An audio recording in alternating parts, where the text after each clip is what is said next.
30 gün oyun, 40 gün toyu meyramı. Töredey küttük, törünün gitpey meymanı. Dombura bersen dudar aylatıp bizden el. Әудемей тұғын қазақ жоқ елде дейдәлі. Бізбен бірге әзілдеңіз, ән салыңыз, келіңіз. Қазақтың даңқы, қазақтың салты әдемі. Алтауыз айты қонақтан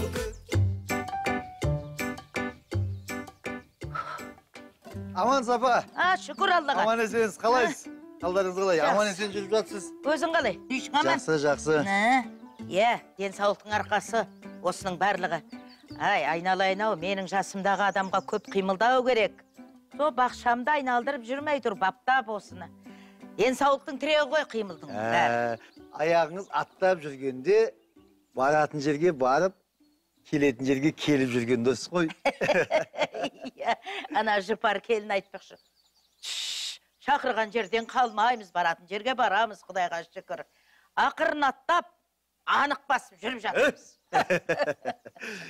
Жеңешем, Айгүл жеңешем дедім. Етке тапсырыс беріп еді. Соны алып келдің? Олар үйде жоқ. Барлығы өз шаруаларымен шығып кетті. Сен анда қоя сал. Қазір қолым босағаннан кейін жүздап алам. Жарай ма? Болды. Кешке алып кетем ғой. Жарай. Анда қоя салам. Ақшасын кешке алып кетем. Рахмет, ау.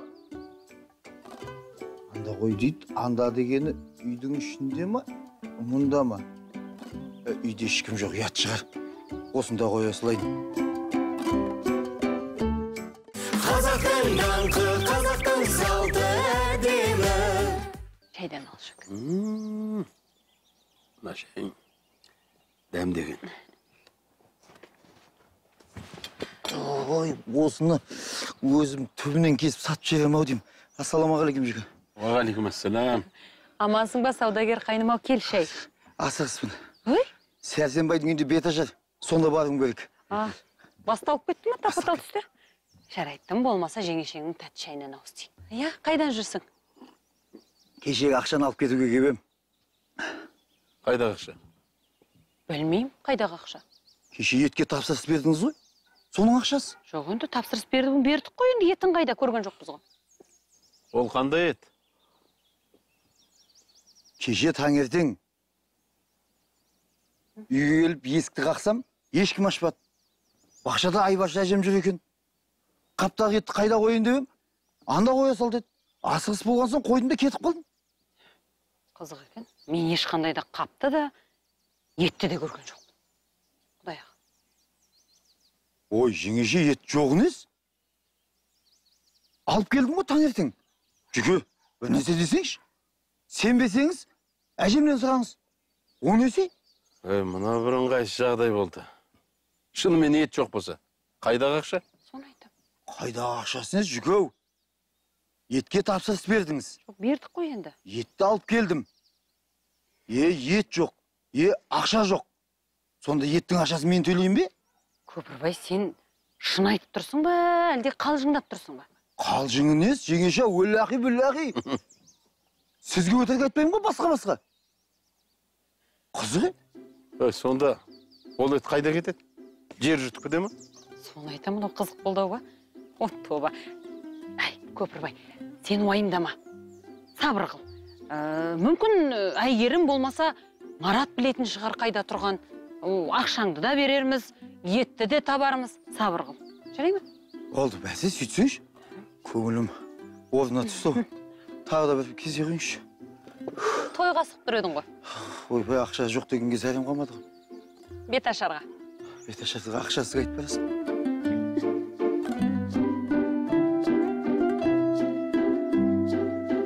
Марат! Айгерім! Қайдасың? Бер келіңдер, бер кел. Ау, апа. Отыр, Маратжан. Айгерім, кеше Көпірбай 3 килограмм етті мына кіреберіске қойып кеттім дейді. Мен көрген жоқпын деймін. Көргендерің бар ма? Қайдағы ет, апа? Жоқ, көрмедік. Көрген жоқпыз, апа. Енді қайттым, Ол енді ақшасын сұрап жатыр. Мен айтам, көрген жоқпын етті деймін. былай істеңдер, сендер іздеп мына етті табыңдар. Ұқтыңдар ма? Кешке Көпірбай ақшасына келгенше етті табатын болыңдар. Жарайды апа. Іздеңдер. Саған бұл бір қызық болды ғой, Енді қайттық, қайдан іздеп табамыз? Табуымыз керек. Қалай табамыз? Тергеуші емеспіз ғой біз. Тергеуші емеспіз. Таптым, маған бір керемет ой келді. Бұл жерде Шерлок Холмстың әдісін қолдануымыз керек. Ал, жарайды, неден бастаймыз? Неден бастаймыз дегенде, бірінші қылмыс болған жерге барып, сол жерді дұрыстап тінтуіміз керек. Егер сол жерді дұрыстап тінтсек, табылады. Жүр кеттік. Жүр мұнда. Қазақтың даңқы, қазақтың салты әдемі. Ой, Қанат. Не болды, Марат, терлік кетіпсің? Үйді шайнала жүгірдің бе? Жоқ, қайда? Апам ғой. Жеңгеме не болды? Ой, кеше Көпірбай ет алып келген, сол етті таппай жүрік. Ет деген тоңазытқышта тұрмай ма? Барып қарасашы соны. Жоқ, білем ғой тоңазытқышта тұратын. Бірінші барып қараған жерім сол тоңазытқыш, бірақ ол жерде жоқ. Енді апам тап деп ашуланып жатыр. Не істерімді білмеймін. Жеңгем ақылды адам ғой. Ол кісінің ашуы шай орамал кепкенше. Сондықтан сәл уақыт өтсін. Жоқ, сен түсінбедің, Қанат. Егер біз ол етті таппасақ, арамызда ұры пайда болды деген сөз. Марат ап, сен ет іздегенше жұмыс іздесеш? Ой, жоқ, Қанат. Ана етті таппайынша маған тыныштық жоқ бар ғой. Көмек керек дейсің ғой. Көмектен бас тартпаймын ғой. Әлі сол ағалап келетін кішкентай Марат.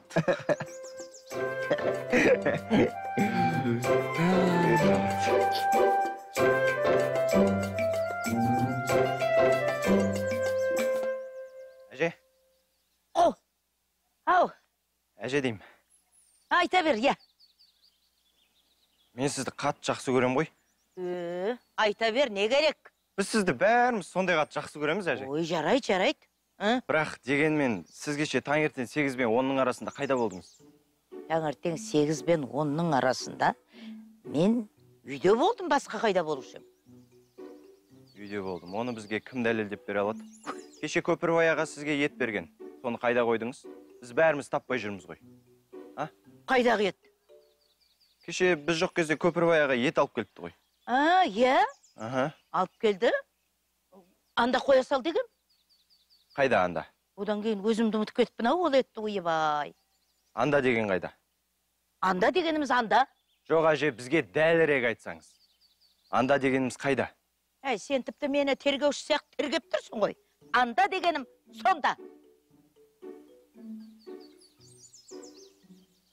Осылардың бар ғой шығармай. Тағы кім алуы мүмкін, Әкемнен сұрақ.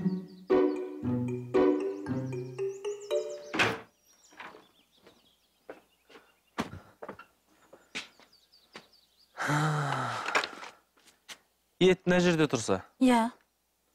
Оны Көпірбай сағат 8-де келді? Мен сағат 10-да келдім. Сонда ет сағат 8 бен 10-ның арасында жоғалған болып тұр ғой, Той, сен де бір. Марат құсап Шерлок Холмс болмай қош. Одан да бәрінен кезек сұрап шығайық. Бәлкім біреу білетін шығар.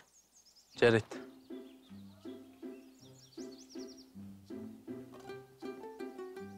Қайда қойдық,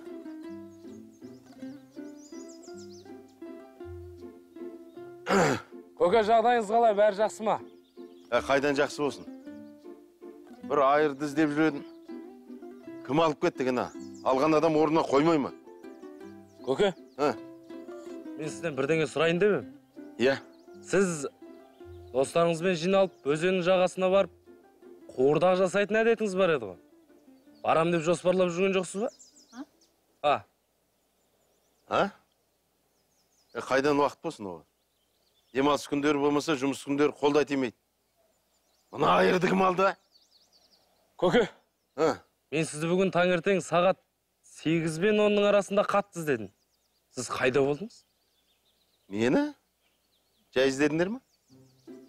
жай болғанда сағат бірдеңе сұрайын деген ұмытып қалдым. Есіме түскенде айтармын. Мен бүгін таңертең үйде болған жоқ. 6-да ма, 6:30-да ма, 7 болмай кетіп қалдым. Солай. Айыр қайда кетті екен? Қайда қойды екен оны? Бұл кісі үйде болмады.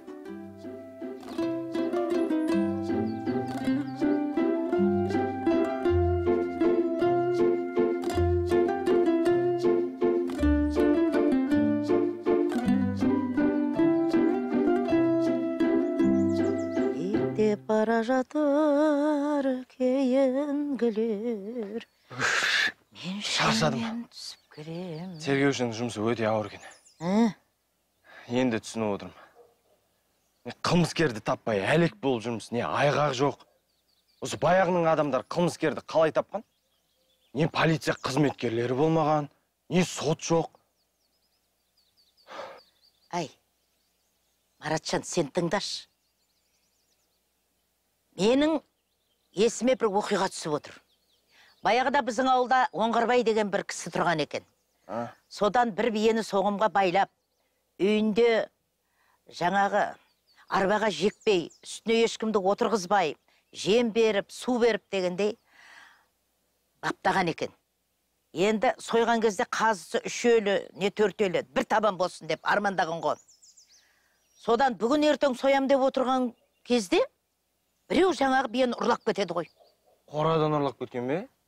Иә, таңертең тұрса, қорасында бие жоқ. Не деген батылдық десең, ше, қорадан ұрлап кету. Содан Оңғарбай енді әбден қапаланады. Іздеуге шығады. 1 күн жоқ, 2 күн жоқ, 5 күн жоқ. Бүкіл ел болып ойлайды. Ай, оны қасқыр жеп кетті, не болмаса үсіп өлді бейшара деп. Содан не болды? Табылды ма Оңғарбай? Аман бекен? Бөле бермеш, ойым жоғалтып алам мен. Енді өзіңіз? Содан 6 күн өткеннен кейін бекен келеді. Келеді, үндемей үйіне кіріп жатып қалады. Содан көршілері бәрі таңғалады ғой. Жаңағы әйел бала шағасы бәрі сұрайды ғой, ай, биені таптың ба деп. Таптым дейді. Ай, тапсаң бие қайда дейді ғой. Сөйтсе, жаңағы биені жиен алып кетіпті. Қалай сонда жиені алған нәрсесін қайтарып бермей мені? Маратжан ау, біздің қазақта бір салт бар. Мына үйге келгенде жиені қалаған нәрсесін алып кетсе, оған ешкім ештеңе дей алмайды. Міне, жиен ел болмайды деген сөз содан шыққан. Түсіндім әже. Сонда Оңғарбай ақсақал өзінің көрегенділігін білдіріп, жиен екенін біліп, жаңағы биені сұрамаған ғой. Енді дұрыс қой, жиені қонаққа келген кетіп бара жатқанда алып кеткен. Не дейді? Түсіндім. Демек, қылмыс бар, қылмыскер жоқ, иә? Солай десе де болады. Маратжан ау, біздің үйге де келмейтін адам жоқ осы. Былай өтіп бара жатқан жиеннің біреуі жаңағы біздің үйдің етінде алып кеткен шығар. Дұрыс айтасыз әже, сіздің де нұсқаңызды қарастырып көруге болады. Бірақ бізде үйге келіп тұрып амандаспай етті алып кететін жиендер жоқ шығар. Ей, жарығым-ай, кім білет? Қарны ашып жүрген біреу шығар, болмаса сүреттен жалығып, бір жаңа сойған малдың етін аңсап жүрген біреу болды ма екен? Ай, кімде болса, әбден тойдауа. Дұрыс айтасыз әже. Өзіміз деп алып кеткен шығар етті. Иә, сен былай қыл, Маратжан ау, бай балам салмай-ақ, сол етті іздемей-ақ, базардан алда тура сонда етті. Табылды деп айтсаңшы. Жоқ әже, енді оның анық-қанығына көз жеткізу керек қой. Етті алып келді, ет жоқ. Етті біреу алып кеткен, немесе аның Көпірбай өтірік айтқан алып келдім деп. Ет жоқ қой, енді оны табу керек қой. Маратжан, сен қайбат сөйлеме біреудің сыртынан. Көпірбайдың қулығы бар шығар, өйткені саудада жүрген адам ғой. Бірақ ол ондайға бармайды. Жарайды әже. Онда мен іздеу жұмыстарымды жалғастырайын. Рахмет әже. Ай, Маратжан, жалғастырсаң жалғастыр. Маған ана жолшыбай жұпарды шақырып жіберші. Жарайды.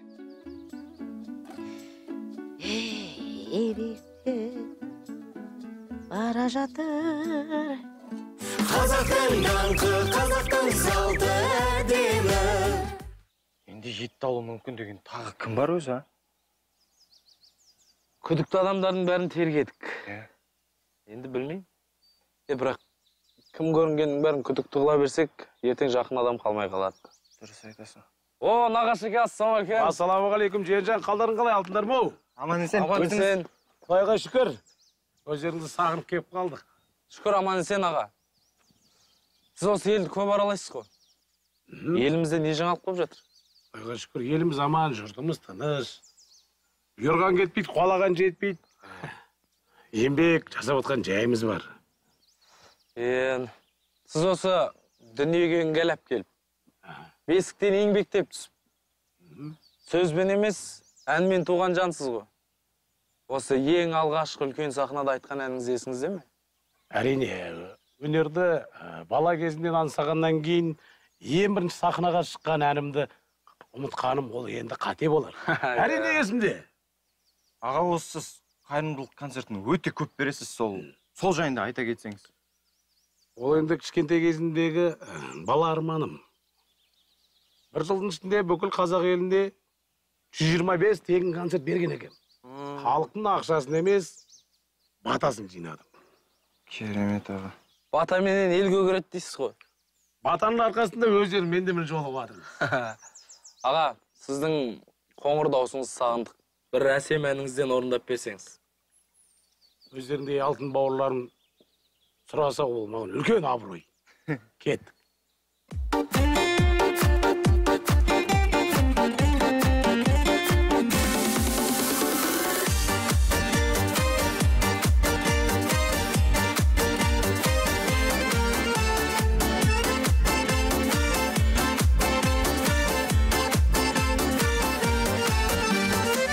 Біздер бір қазақтың баласымыз, құда біреуінен ағашымыз. Біздер ағалардың інісіміз, бірақ інілердің ағасымыз.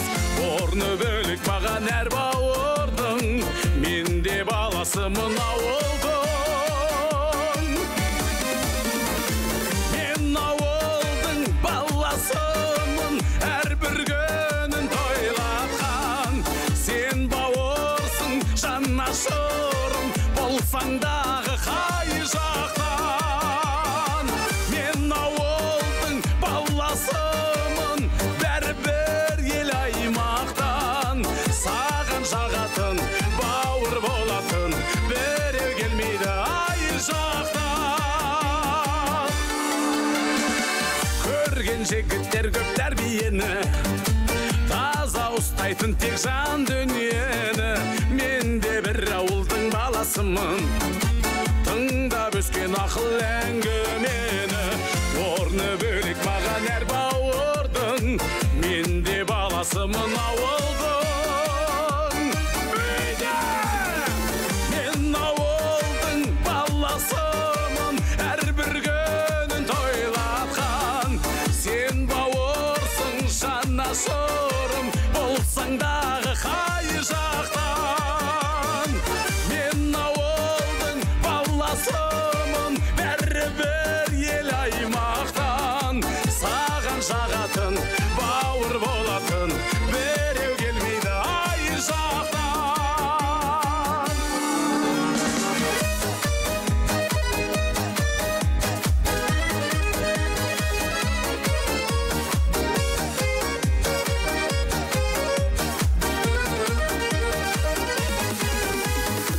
Мен ауылдың баласымын, әрбір күнін тойлатқан. Сен бауырсың, жанашырым, болсаң дағы қай жақтан. Мен ауылдың баласымын, бәрібір ел аймақтан. Саған жағатын, бауыр болатын, біреу келмейді ай жақтан.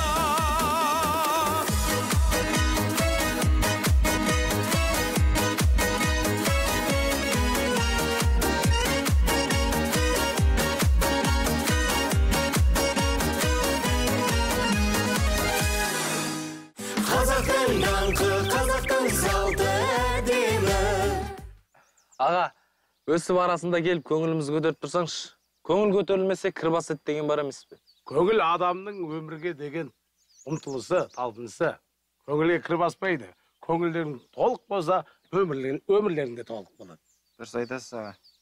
Өздеріңді сағынып, бағана 8-ден 10-ға дейін күттім. Жоқ болғаннан кейін қайтадан кеттім. Қашан? Бүгін таңерте 8 бен 10-ның арасында ма? 8 мен 10-ның арасында кеп кеткен бар енді. Өздерің жоқ болдыңдар, кетіп қалдым. Тағы айналып енді кездестіріп жатырмын өздерін. Түсінікті аға.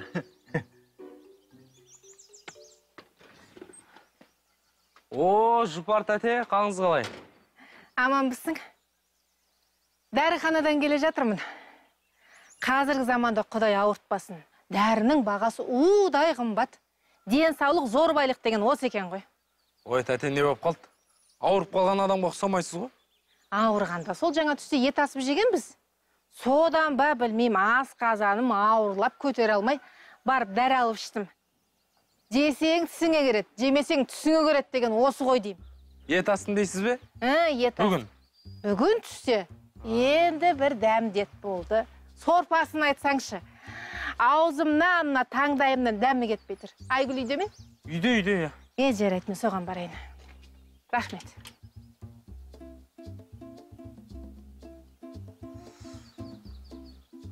Қылмыскер табылған сияқты. Маратқа хабарласайыншы. Апа, біз жет тұрлаған адамды таптық. Қойшы. Кім екен?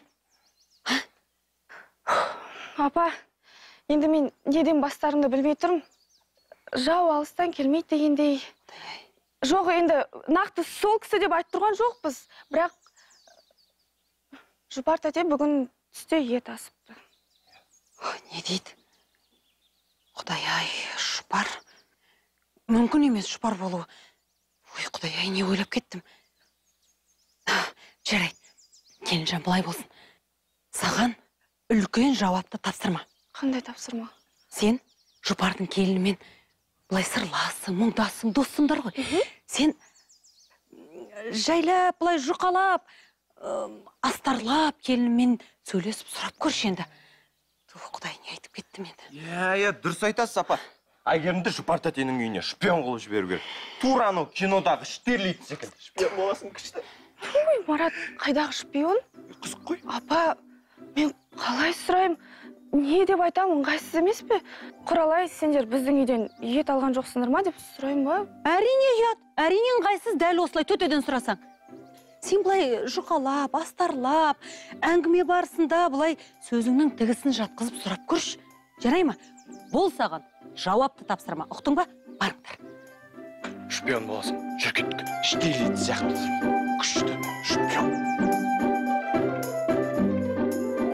Қазақтың даңқы, қазақтың салты әдемі.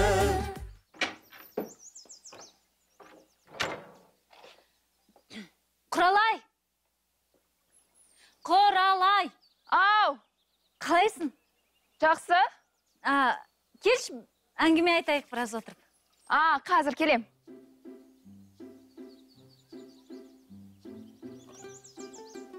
Қалайсыз? Ойбай. Мен мына жақтан келеді ма десем, мына жақтан зу етіп келе қалғандай ақ. Ана жерден қалай келем? Дуал емес пе? Сол енді тез жүгіріп келгенің ғой. Құдай, өзің жылдамсың, е? Негізі, кеше бар ғой, кешке кеспе көже жасағам ғой. Сол өте дәмді болып шықты. Содан? Содан? Болды. Қалай болды? Сонда сіз мен анау жақтан осыны айту үшін шақырдыңыз ба? Жоқ. Негізі, менің сені шақырған себебім? Тыңдап тұрмын. Себебім мен сені шақырғаным. Енді айтсаңшы. Шақырған себебім, маған қарызға 5000 теңге бере аларсың ба? Қарыз дейсіз бе? Иә. Менде қазір ақша жоқ қой. Ақша жоқ болғанда қалай енді бұлай? Бүгін ет асқанбыз ғой, соған айран, қатық алып, ақшаң бәрі сонда кетті. Ет астық дейсің бе? Иә. Сол апам кеше біраз ет алып келген ғой. Содан қандай тамақ жасайын деп басым қатып, ары ойланып, бері ойланып, сөйтіп ет аса салдым. Өте дәмді болды ғой енді. Ал енен етті қайдан алған айтқан жоқ па? Жоқ, оны білмейді кем. Әйтеуір кеше таңғы 9-дар шамасында ма алып келді ғой етті. Таңертең? Иә. 9-дар шамасында дейсің бе? Тоқтаңыз, сіз оның бәрін қайта-қайта қазбалап, мен не үшін сұрап тұрсыз? Жоқ. Әншейін. Жарайды, мен барайын, иә? Тоқтаңыз. Сіз жаңа қарыз сұрадыңыз. Егер қатты керек болып тұрса, мен енемнен сұрап келейін қарызға, иә? Жоқ. Болды, керек емес. Рахмет. Мәссаған. Мынауың қызық қой. Жарайды.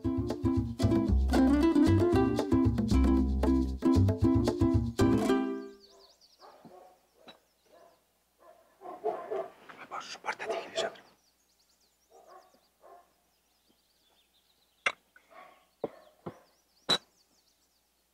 Амансыңдар. Шай ішіп отырсыңдар сол. Сәлеметсіз бе?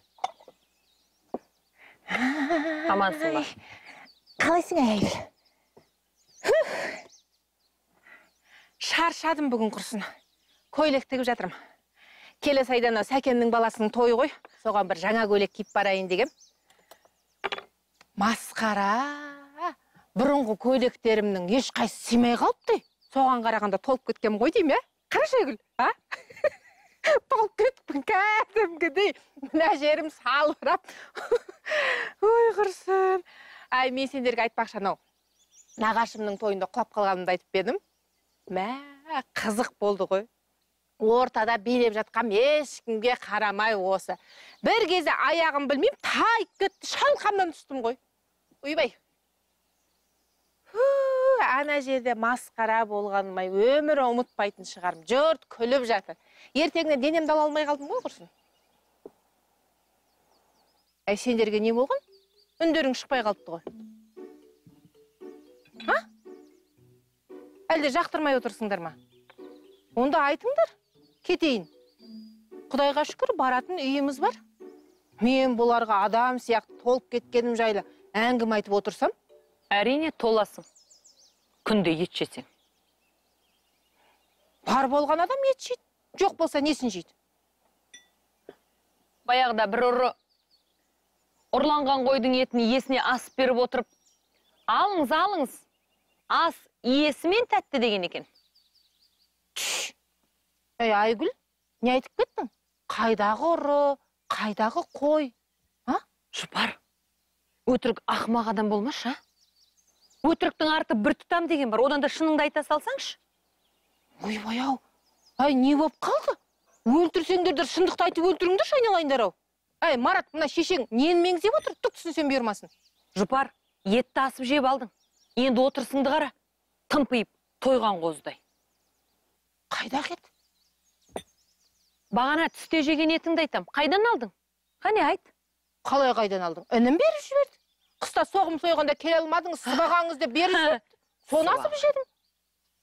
Не бопты? Жұпар тәте, сонда сіз таңертең қайда болдыңыз?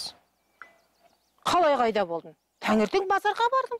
Қайтып келе жатқанда Әйгерім екеуін көрдіңдер ғой.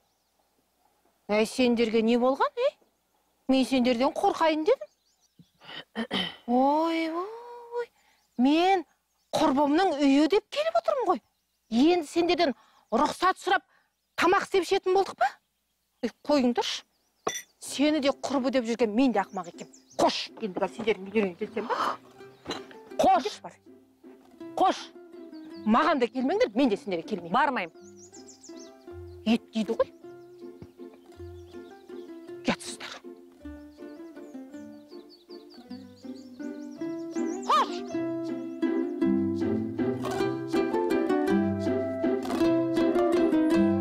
Апата, шайға жүріңізші.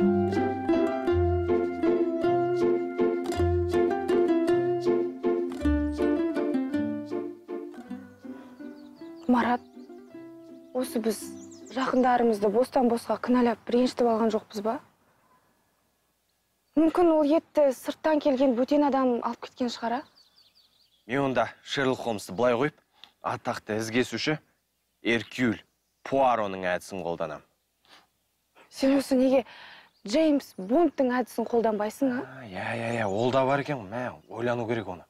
Ой, жарайды қош, оны ойланбай қой. Сен одан да ет туралы ойлаш. Кім алып кеткенін, қалай алып кеткенін анықташ. Ой, әйгерім, мен де кеуің тұрғанда түк те уайымдамаш. Етті кім алғанын, кім қайда қойғанын бәрін анықтаймыз. Енді оны қашан анықтаймыз, қашан? Ой, не деген мазасызсың, а? Уақыт берші кішкене, мен ойланып отырмын. Қалай? Таптым. Бұлай істесек қалай болады екен, а? Қалай? Жоқ, олай болмайды. Кілт!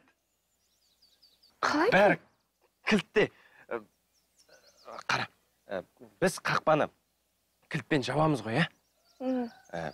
Демек, етті алған адам қақпаны кілтпен ашып, кіріп, етті алып, қақпаны кілттеп, кетіп қалған.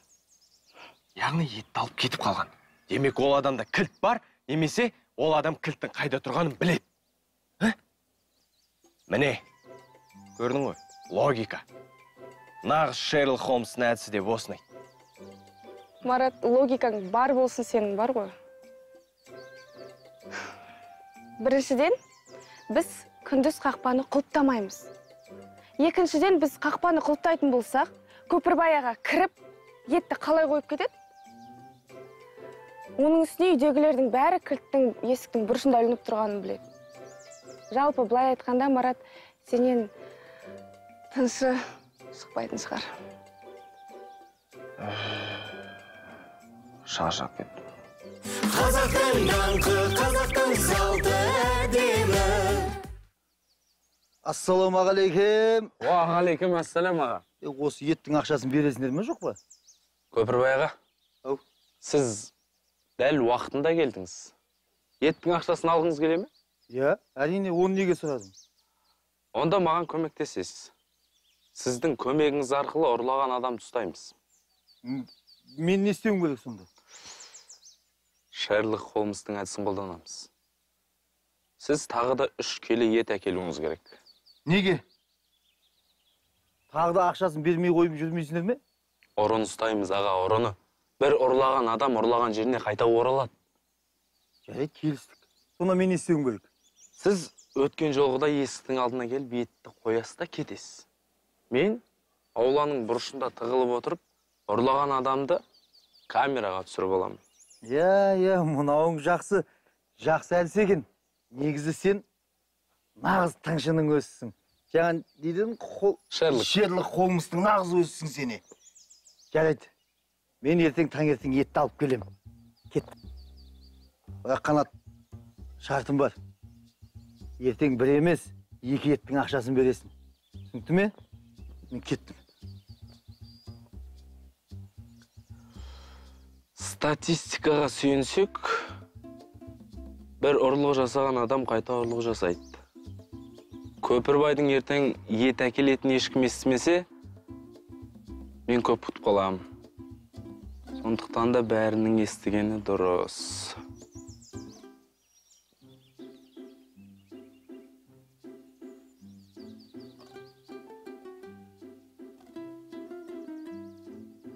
Парапой! Сіз білесіз бе? Ертең бізге Көпірбаяға ет әкеледі. Я, ертең бізге Көпірбаяға ет алып келеді. О, Құралай, сәлем! Сен білесің бе? Ертең бізге Көпірбаяға ет әкелетін бол.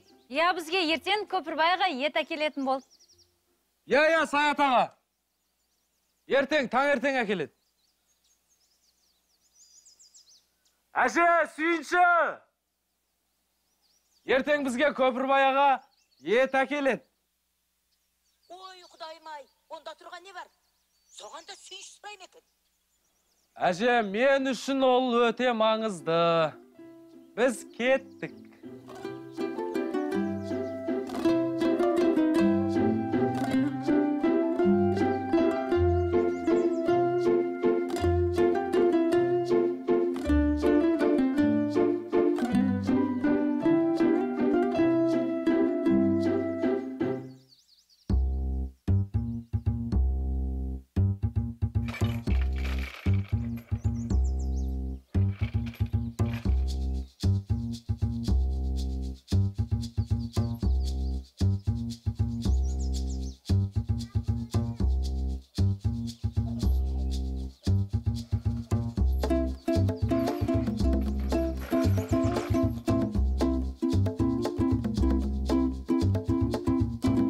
Мәссаған. Оның бәріне кінәлі ит екен ғой.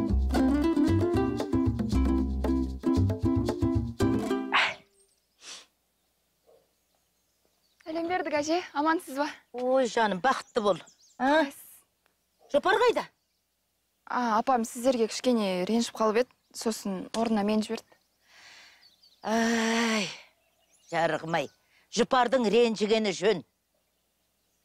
Енді біздер туысқандай болып кеттік қой. Алыстағы туыстан, жақындағы көрші артық деген сөз бар қазақта. Енді жаным-ау, күнә бізден де бар. Ана Айгүл екеуі кішкентайдан бірге өскен құрбылар ғой. Құрбылардың арасында ондай-мұндай түсініспеушілік бола береді ғой. Сен жұпарға айт, ренжімесін. Иә, түсіндір бәрін. Иә, әже, айтам ғой. Осы сіздердің кездеріңізде осындай даудамайды қалай шешетін? Ой, ол кезде сөзге тоқтайтын.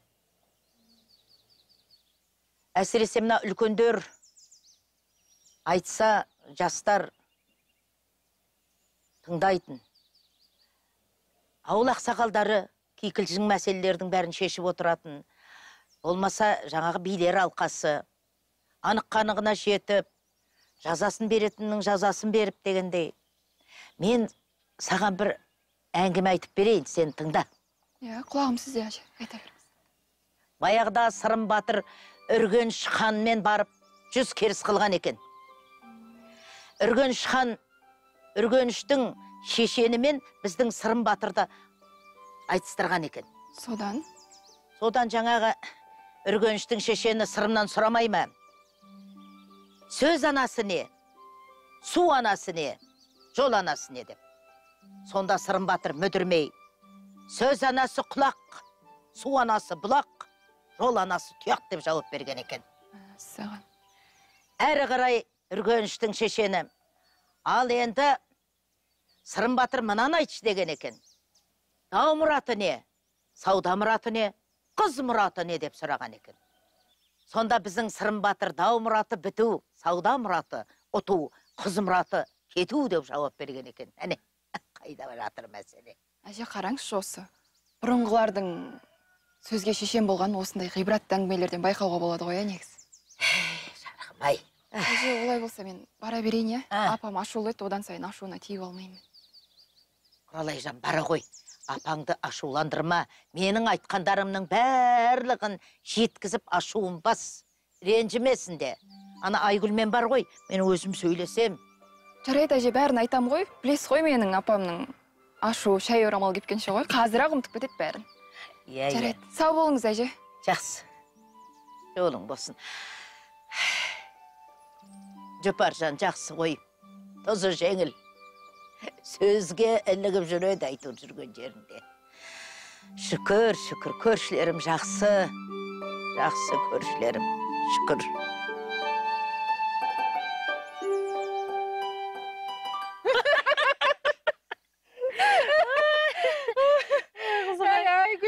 Айгүл, Шерлок Холмс балаң қайда? Өзі жұрттың бәрінен күдіктеніп алып жоқ болып кетті ғой. Ол тыңшы мырзамыз ұйқыны соғып жатқан шығар, шаршап. Марат барлықтарыңыздан күдіктенген үшін ұялып үйден шықпай жүр. Қарауға бет шық. Жұпар жан, Құдай қосқан көршім-ау менің, құрбым-ау менің. Құдай үшін сен мені кешірші, күдіктенгенім үшін кешірші. Ой, Құдай ай десеш. Ана Марат жан қайты ұялмай шыға берсін. Ода тұрған не бар? Ондай бола береді. Ренжіген жоқпын деп айт. Ақ сауыттың жағасы бар, жеңі жоқ. Жақсы адамның ашуы бар, кегі жоқ деген бар емес пе? Ей, жаным, ау жақсы адамсың ғой. Кешір сен мені, кешір. Мен де қатты кетіп қалдым, негізі бар ғой. Ренжитін түк те жоқ. Шай алып отыр. Иә, шай ішейікші. Нан істей. Рахмет. Қаймақ жоқ па жағы жүрді? Міне.